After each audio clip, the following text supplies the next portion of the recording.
Hi guys, ఈ వీడియోలో చిక్కుడుకాయ టమాటా కూర ఎలా చేయాలో చూసేద్దాము. ముందుగా మూకుడు తీసుకుని అందులో ఆయిల్ అయితే పోసుకోండి. దాని తర్వాత ఉల్లిపాయ ముక్కలు సన్నగా తరిగిన వేసుకుని జస్ట్ అలా కలిపి అవి కొంచెం మగ్గిన తర్వాత అందులో అల్లం వెల్లుల్లి పేస్ట్ వేసి ఈ అల్లం వెల్లుల్లి పేస్ట్ పచ్చివాసన పోయేంత వరకు కూడా మనం ఇలా వేయించుకోవాలి. ఇది వేయించుకున్న తర్వాత దీంట్లోకి మనం టమాటాలు యాడ్ చేసుకోవాలి. సో టమాటాలు ఎంత సన్నగా తరుక్కుంటే కర్రీ అంత టేస్టీగా ఉంటుందన్నమాట. ఇప్పుడు ఇందులోనే తగినంత ఉప్పు అయితే వేసుకోండి.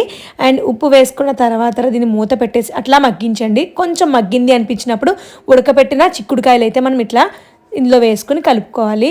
చాలా టేస్టీగా ఉంటుందండి కర్రీ. ఒక్కసారి ఇంట్లో ట్రై చేసుకోండి. ఇలా చాలా ఈజీగా కూడా అయిపోతుంది.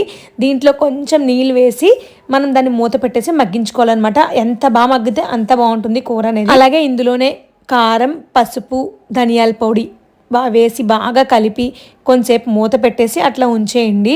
దానివల్ల ఆ కారం అవన్నీ కలిసి బాగా మగ్గుతుంది. దాని తర్వాత లాస్ట్లో మనం గరం మసాలా వేసుకుని కలుపుకుని దించేసుకోవడమే. Please subscribe.